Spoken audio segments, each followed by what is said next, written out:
Hello student, my name is Anant Yadav. I am physics faculty at resonance Kota. तो आज हमारा जो टॉपिक है वो है सर्कुलर मोशन. ठीक है, सर्कुलर मोशन क्या होता है ये हम सभी जानते हैं. हम एक एग्जांपल देखते हैं. हमारे पास में एक बॉल है जिसे हमने स्ट्रिंग से अटैच किया है.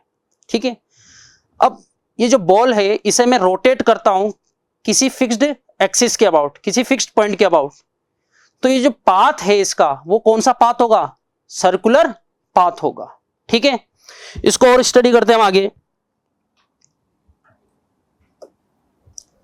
जैसा हम जानते हैं the motion of a body moving around a fixed point, ठीक है, around a fixed point is known as circular motion. यानी कि किसी भी बॉडी का फिक्स्ड एक्सिस के अबाउट सर्कुलर पाथ में रोटेशन हो उसी को हम क्या कहेंगे? Circular motion. जैसा कि अभी हमने बॉल से एग्जांपल देखा था. इसके बाद में आता है हमारे पास में यूनिफॉर्म सर्कुलर मोशन. क्या होगा यूनिफॉर्म सर्कुलर मोशन? जैसे ये बॉडी है हमारे पास में, ये इक्वल इंटरवल ऑफ टाइम में इक्वल डिस्टेंस ट्रेवल करे किसी सर्कुलर पाथ में. ठीक है, जैसे ये बॉडी है इसको हमने यहां से मूव करना स्टार्ट करा तो ये हर फिक्स इंटरवल के अंदर यदि फिक्स डिस्टेंस ट्रेवल कर रही है सर्कुलर पाथ में, तो इस टाइप के मोशन को हम कहते हैं यूनिफॉर्म सर्कुलर मोशन. तो हम देख सकते हैं if a body cover equal distance along the circumference of the circle equal interval of time, the motion is said to be uniform circular motion. ठीक है, यूनिफॉर्म सर्कुलर मोशन है उसके अंदर जो स्पीड है वो हमेशा क्या रहेगी? कांस्टेंट रहेगी. ठीक है, अब इसके एग्जांपल हम डेली लाइफ में देखते हैं कि the motion of moon around the earth, यानी कि जो मून है वो अर्थ के अराउंड जो रोटेशन करता है सर्कुलर पाथ के अंदर मूव करता है वो कैसा होगा? हमारा यूनिफॉर्म होगा. और कोई भी सैटेलाइट यदि अराउंड ऑफ प्लेनेट रोटेट करती है तो ये भी क्या होगा? हमारा यूनिफॉर्म मोशन होगा. अब जो हमारा सर्कुलर मोशन होता है ये एक्सेलरेटेड मोशन होता है या नहीं होता, इसे देखते हैं हम. अब इसे देखने के लिए हमने क्या कंसीडर करा? एक हेक्सागोनल ट्रैक. ठीक है, यानी कि हमारे पास में एक हेक्सागोनल ट्रैक है और हेक्सागोनल ट्रैक पे कोई ऑब्जर्वर है या फिर कोई ऑब्जेक्ट है वो ट्रेवल कर रहा है. यहां से उसने ट्रेवलिंग स्टार्ट करी, वो यहां से यहां तक गया. ठीक है, स्ट्रेट लाइन में गया. उसके बाद में उसने पाथ अपना चेंज करा, फिर इधर गया और उसके बाद में वापस से टर्न लिया और इधर गया और वापस से टर्न लिया और उसने अपना पाथ चेंज करा कंटिन्यूअसली. तो उसने हेक्सागोनल में कितनी बार पाथ चेंज करा? ठीक है, 6 टाइम. 6 टाइम हेक्सागोनल में यूनिफॉर्म स्पीड से इसने अपना पाथ चेंज करा. तो हम बोल सकते हैं consider a body running along a regular hexagonal path shown in figure. ठीक है, जैसा हमारे को फिगर में दिख रहा है, as the body runs along the side of the hexagonal uniform speed, uniform speed से चल रही है वो. He goes to take turn each corner, ये एक एक ईच कॉर्नर पे क्या कर रही है? टर्न्स कर रही है, चेंजिंग द डायरेक्शन. ठीक है, but keeping the speed same. One round has to take 6 turn. इसके अंदर जो टर्न्स हुए हैं वो कितने हुए हैं? 6 टर्न हुए हैं. यहां से 1 2 3 4 5 6, तो कितनी बार टर्न लिए? 6. इसी तरीके से हम यदि रेगुलर पॉलीगन लेते हैं, ठीक है, ऑक्टागोन का, तो हम देखते हैं कि इसके अंदर जो नंबर ऑफ टर्न्स है वो कितने होंगे? 8 टाइम होंगे. यदि हम further in number of turns को कंटिन्यूअसली इंक्रीज करते जाएं, कंटिन्यूअसली इंक्रीज करते जाएं, तो जो नंबर ऑफ टर्न्स है वो भी बढ़ेंगे. यानी कि जो टाइम है, टाइम इंटरवल है वो तो क्या होगा? कम होगा, लेकिन जो नंबर ऑफ टर्न है वो कंटिन्यूअसली इंक्रीज हो रहे हैं. तो कंटिन्यूअसली इंक्रीज होंगे तो हमने इनको टर्न्स को इनफाइनाइट कर दिया. यदि ये टर्न इनफाइनाइट होंगे यानी कंटिन्यूअसली क्या हो रही है? इसकी डायरेक्शन चेंज हो रही है. और हमको पता है यदि डायरेक्शन चेंज हो रही है तो वो जो मोशन होगा वो क्या होगा? एक्सेलरेटेड मोशन होगा, क्योंकि उसके अंदर कंटिन्यूअसली डायरेक्शन चेंज हो रही है. तो वेलोसिटी भी क्या होगी? चेंज होगी, क्योंकि वेलोसिटी कैसी क्वांटिटी है? वेक्टर क्वांटिटी है. ठीक है, आगे हम देखते हैं कि difference between uniform linear and uniform circular motion. हम कंसीडर करते हैं कि हमारे पास में कोई ऑब्जेक्ट है, ये एक स्ट्रेट पाथ में ट्रेवल कर रहा है. ठीक है, और ये इक्वल डिस्टेंस ट्रेवल करता है इक्वल इंटरवल ऑफ टाइम के अंदर. इक्वल डिस्टेंस ट्रेवल करता है इक्वल इंटरवल ऑफ टाइम के अंदर. तो इस टाइप का जो मोशन होता है वो होता है हमारा यूनिफॉर्म लीनियर मोशन. अब इसके अंदर जो ऑब्जेक्ट ट्रेवल करता है वो स्ट्रेट लाइन में ट्रेवल करता है, तो उसकी जो पाथ होता है, तो क्या इसकी डायरेक्शन कंटिन्यूअसली चेंज होती है? नहीं होती। इस पाथ में कंटिन्यूअसली इसकी डायरेक्शन फिक्स है, एक ही डायरेक्शन में मूव कर रहा है। लेकिन जो सर्कुलर मोशन होता है उसमें कंटिन्यूअसली वो अपनी डायरेक्शन क्या करता रहता है? चेंज करता है। हर पॉइंट पे उसकी डायरेक्शन क्या होती रहती है? चेंज होती रहती है। तो मोशन इज नॉन एक्सेलरेटेड। क्या इस मोशन के अंदर एक्सेलरेशन होगा? यदि हम देखें यूनिफॉर्म मोशन, तो डिस्टेंस पर यूनिट टाइम क्या होता है? स्पीड होता है। Sorry,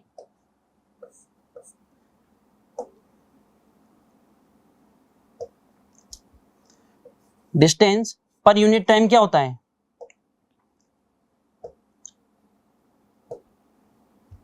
distance per unit time क्या होता है? स्पीड होता है। ठीक है,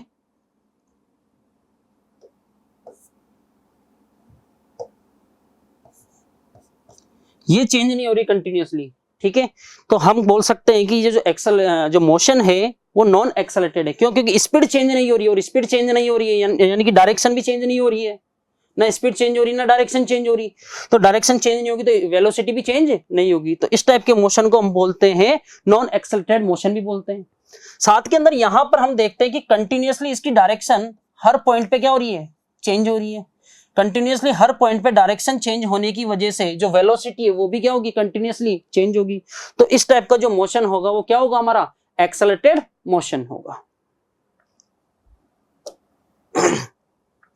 अगला टॉपिक देखते हैं हम, रेडियन। क्या होता है रेडियन? जब हम कोई एंगल बनाते हैं तो प्लेन के अंदर जो एंगल बनाते हैं उसे बोलते हैं हम रेडियन। ठीक है, यानी कि हम बोल सकते हैं it is the unit of plane angle, यानी कि प्लेन एंगल की जो यूनिट होगी वही क्या होगी? हमारी रेडियन। अब बात करें हम कि रेडियन होता क्या है। वन रेडियन को कैसे डिफाइन कर सकते हैं? हमारे पास में सर्कल है, इसके अंदर हमने इस सर्कल की रेडियस है वो कितनी है? आर है। और इस सर्कल की रेडियस आर के अंदर, इस सर्कल की रेडियस क्या है? आर है। यदि हम आर लेंथ का ही आर्क लेते हैं, आर लेंथ का ही आर्क लेते हैं, ठीक है, जो कि सर्कल पे बन रहा है, जिसकी वजह से सेंटर, सॉरी, तो हम बोल सकते हैं कि one radian is defined as the angle subtended at the centre, ठीक है, of the circle by an arc. किसकी हेल्प से? आर्क की वजह से। तो इक्वल इन लेंथ, जो रेडियस के इक्वल होना चाहिए। यानी कि हम बोल सकते हैं कि जो आर है वो किसके इक्वल होगा? एल के इक्वल होगा। जो रेडियस है वो लेंथ के इक्वल होगी, किसकी? आर्क की। और हमको पता है एंगल इज इक्वल टू होता है एंगल इज इक्वल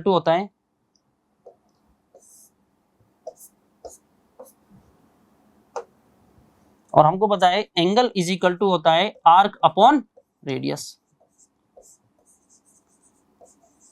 तो यहां पर जो सर्कल है उसकी हमें जो रेडियस गिवन है वो कितनी है? आर है। और जो आर्क है वो कितना है? एल है।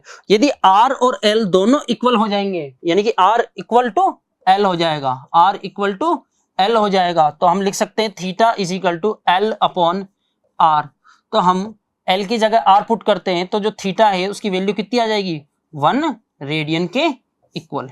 तो यहां से हमारे पास में जो थीटा की वैल्यू आई वो कितनी आ गई? 1 रेडियन। अब हम किसी ऑब्जेक्ट को यहां से स्टार्ट करते हैं और पूरा ऑब्जेक्ट यहां से सर्कल को कंप्लीट करके वापस यहां पे पहुंच जाता है। यानी कि हम बोल सकते हैं कि कोई ऑब्जेक्ट किसी सर्कल के सर्कमफेरेंस पे रन कर रहा है, ठीक है। तो इसने जो एंगल जो आर्क कवर करा वो कितना करा? 2 पाई आर, ठीक है। जो एंगल ने इसने ऑब्जेक्ट ने एंगल कर्व करा वो कितना करा? 2 पाई आर।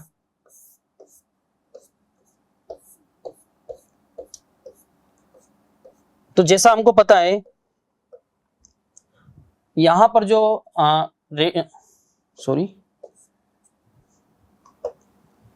यहां पर जो सर्कमफेरेंस होगा वो क्या होगा हमारा? 2 पाई आर, यानी आर्क की लेंथ। और हमारे को पता है theta is equal to arc upon radius होता है, और रेडियस कितनी है? आर। तो यहां से आर कैंसिल हो जाएगा, तो थीटा इज इक्वल टू क्या आ जाएगा? 2 पाई रेडियन, ठीक है। यानी कि हम बोल सकते हैं कि जो हमारे पास में रेडियन के अंदर एंगल की वैल्यू आएगी वो कितनी आएगी? 2 पाई रेडियन। और रेडियन को हम एक तो स्मॉल सी से डिनोट करते हैं, ठीक है, और सिंबल डिग्री के अंदर यूज करते हैं तो हम डिग्री वाला सिंबल यूज करते हैं, ठीक है। अब relation between radian and degree, क्या रिलेशन होता है? हमने अभी देखा कि जो 2 पाई आर है अपॉन आर है उसकी वैल्यू कितनी आई, यानी कि सरकमफेरेंस की वजह से इसकी वैल्यू कितनी आई थी हमारे पास में 2 पाई, यानी कि 2 पाई रेडियन के अंदर है और डिग्री के अंदर जो ये एंगल होगा वो कितना होगा 360 डिग्री, हाँ या ना। तो हम बोल सकते हैं 2 पाई रेडियन इज इक्वल टू कितना होगा 360 डिग्री। जब हम यहां पर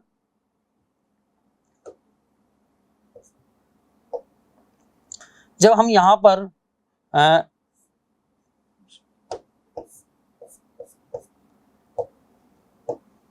यहां पर 2 पाई इंटू 1 रेडियन लिखते हैं तो ये भी क्या होगा 360 डिग्री होगा। अब हमने यहाँ पे 2 पाई को यदि डिवाइड कर देते हैं तो 1 रेडियन इज इक्वल टू कितना आएगा 360 अपॉन 2 पाई।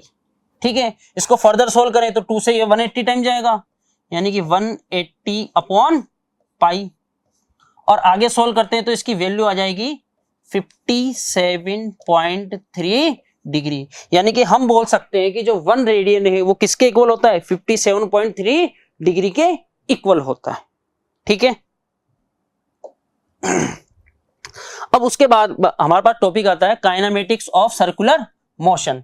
हमने काइनेमेटिक्स पढ़ी थी, यानी कि हम मोशन इन प्लेन पढ़ा था या मोशन इन स्ट्रेट लाइन पढ़ा था। तो मोशन इन स्ट्रेट लाइन के अंदर हमने जो पढ़ा था कि distance, displacement, velocity, speed, acceleration, तो उसी को हम यहाँ पे स्टडी करेंगे। ठीक है, तो सबसे पहले हम देखते हैं कि क्या क्या वेरिएबल्स है हमारे पास में। सबसे पहले आता है हमारा एंगुलर पोजीशन।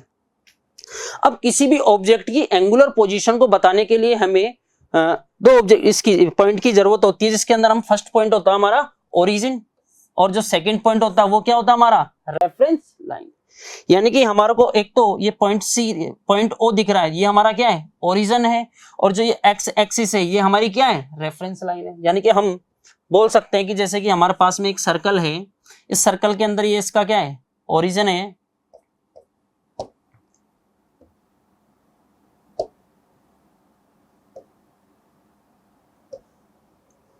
सर्कल का क्या है ये ओरिजिन है, इसे ओ से डिनोट कर रखा, और ये इसकी क्या है रेफरेंस लाइन है। अब कोई भी ऑब्जेक्ट किसी सर्कुलर ट्रैक पे चलता है इस तरीके से, तो वो यहां तक पहुंच गया, तो इसने जो एंगल कवर करा वही इसकी क्या बताएगा पोजीशन को बताएगा रेफरेंस लाइन से। ठीक है, यानी कि हम बोल सकते हैं कि जैसे कि ये इनिशियली ऑब्जेक्ट यहां पर था हमारा, अब ये ऑब्जेक्ट ट्रेवल करते करते किसी डिस्टेंस यहां तक पहुंच गया, या फिर हम यहां ले लेते हैं रेफरेंस लाइन हमने यहां ले रखी है, ओरिजिन ये वहां रखा है, तो ये ऑब्जेक्ट किसी टी टाइम पर यहां पहुंच गया, तो ये इसने यहां से यहां जो एंगल चला वही क्या होगा इसका एंगुलर पोजीशन होगा। या हम बोल सकते हैं कि जो इसकी पोजीशन वेक्टर है इस ऑब्जेक्ट का, वो पोजीशन वेक्टर जो डिस्टेंस ट्रेवल करेगा किसी एंगुलर पाथ के अंदर, तो वो क्या होगा हमारा एंगुलर डिस्प्लेसमेंट। ठीक है, सॉरी एंगुलर पोजीशन। इसके बाद में हमारे पास में टॉपिक आता है एंगुलर डिस्प्लेसमेंट। ठीक है, जैसा हमने अभी देखा था कि हमारे पास में यहां पर जो इनिशियली ऑब्जेक्ट था यहां पर था, लेकिन कुछ टाइम बाद ऑब्जेक्ट कहां पहुंच जाता है पी पॉइंट पर पहुंच जाता है। ठीक है, इसके बाद में फर्दर ये ऑब्जेक्ट हम एज्यूम कर लेते हैं एंगल इसने बनाया θ1, उसके बाद में कुछ टाइम बाद में टी टाइम पर ये हमने एज्यूम करा है t0 पर था यहां पर, और टी टाइम पर कहां है t1 टाइम पर यहां है, और कुछ टाइम t2 पर वो ऑब्जेक्ट कहां पहुंच जाता है यहां। तो यहां से रेफरेंस लाइन से जो एंगल बना वो कितने डिग्री का बना θ2 डिग्री का। तो इन दोनों एंगल के बीच में जो डिफरेंस होगा वो कितने डिग्री का होगा, ये जो डिफरेंस होगा वो कितने का होगा डेल्टा थीटा, यानी कि डिफरेंस बताएगा डेल्टा थीटा। तो यहां पर हम बोल सकते हैं कि angle through which the position vector of the moving particle rotate in given time interval is called angular displacement.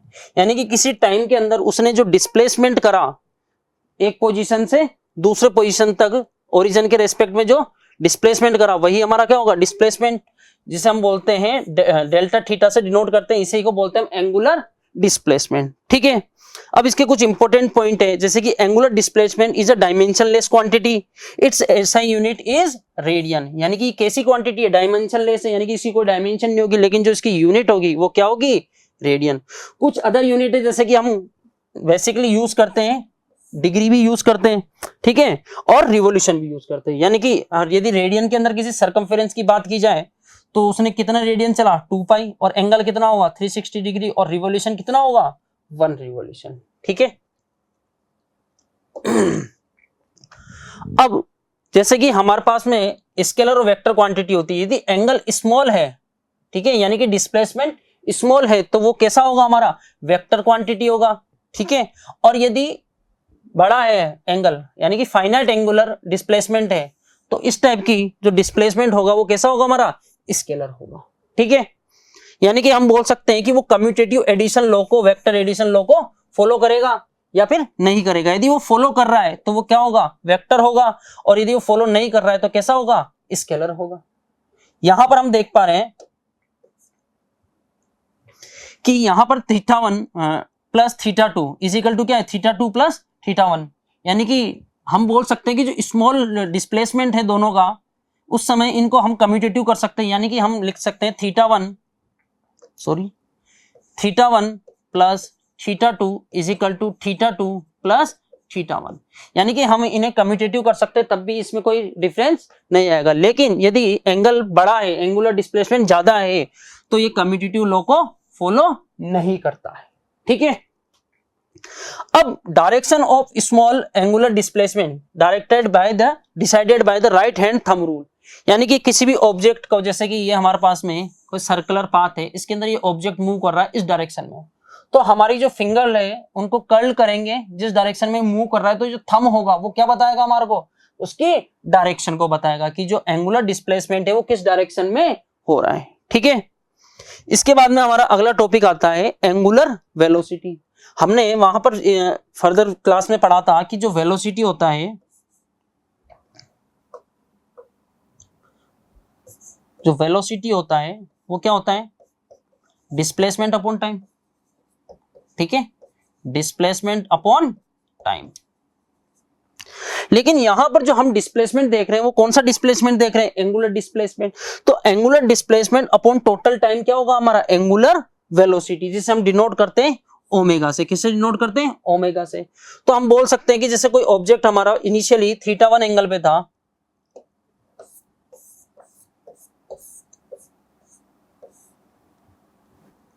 Initially कोई ऑब्जेक्ट हमारा θ1 एंगल पे था यहां,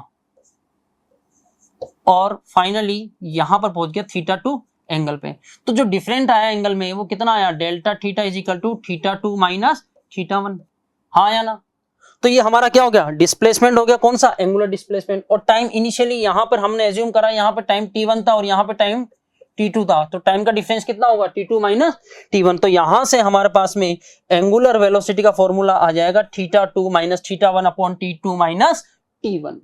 अब बात करें आगे, तो यहाँ पे θ1 और θ2 क्या है, एंगुलर पोजीशन है पार्टिकल की, टाइम t1 पर और टाइम t2 पर। ठीक है।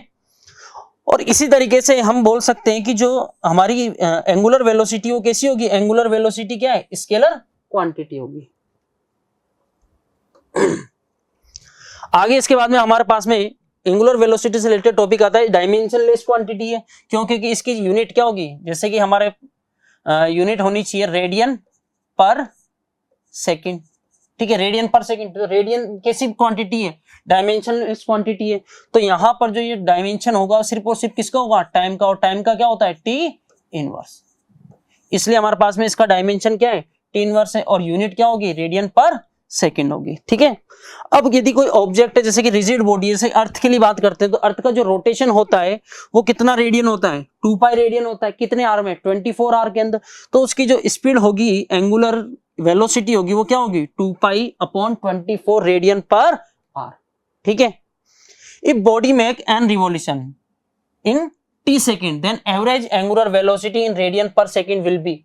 देखो, जब हम बात करते हैं कि कोई ऑब्जेक्ट है जो टी टाइम में एक रिवॉल्यूशन कर रहा है किसी टाइम में, उसके बाद में सेकंड रिवॉल्यूशन कर रहा है, उसके बाद में थर्ड रिवॉल्यूशन कर रहा है, यानी कंटिन्यूअसली ये टी टाइम तक लगातार रिवॉल्यूशन करता है, उसने नंबर ऑफ रिवॉल्यूशन करे एन।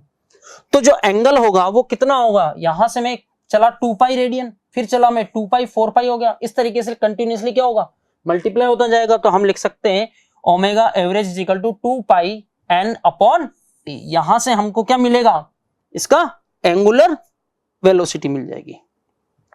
अब बात करें, हमको ये पता है कि n अपॉन टी, या फिर हम 1 अपॉन टी की बात करें, 2 पाई रेडियन 2 पाई अपॉन टी, यानी कि 2 पाई अपॉन टी की बात करें, जहां पे टी क्या है, टाइम पीरियड है, और हमको ये पता है कि फ्रीक्वेंसी क्या होती है, F is equal to 1 upon T होती है। तो यहाँ पे 1 अपॉन टी की जगह यदि आप एफ पुट कर देते हैं तो जो एंगुलर वेलोसिटी है उसकी वैल्यू क्या आ जाएगी, 2 पाई एफ आ जाएगी। ठीक है, अब इसके बाद में आता है हमारे में direction of angular velocity is same as the rotation decided by the right hand thumb rule, यानी कि हमने जहां पे डिस्प्लेसमेंट, एंगुलर डिस्प्लेसमेंट या एंगुलर वेलोसिटी की जो डायरेक्शन निकाली थी वही किसकी डायरेक्शन होगी, इसकी डायरेक्शन होगी। यानी कि हम इसी तरीके से थंब को क्या करेंगे, कर्ल करेंगे, और जो थंब फिंगर को कर्ल करेंगे तो ये थंब क्या डिनोट करेगा, इसकी डायरेक्शन को डिनोट करेगा। ठीक है,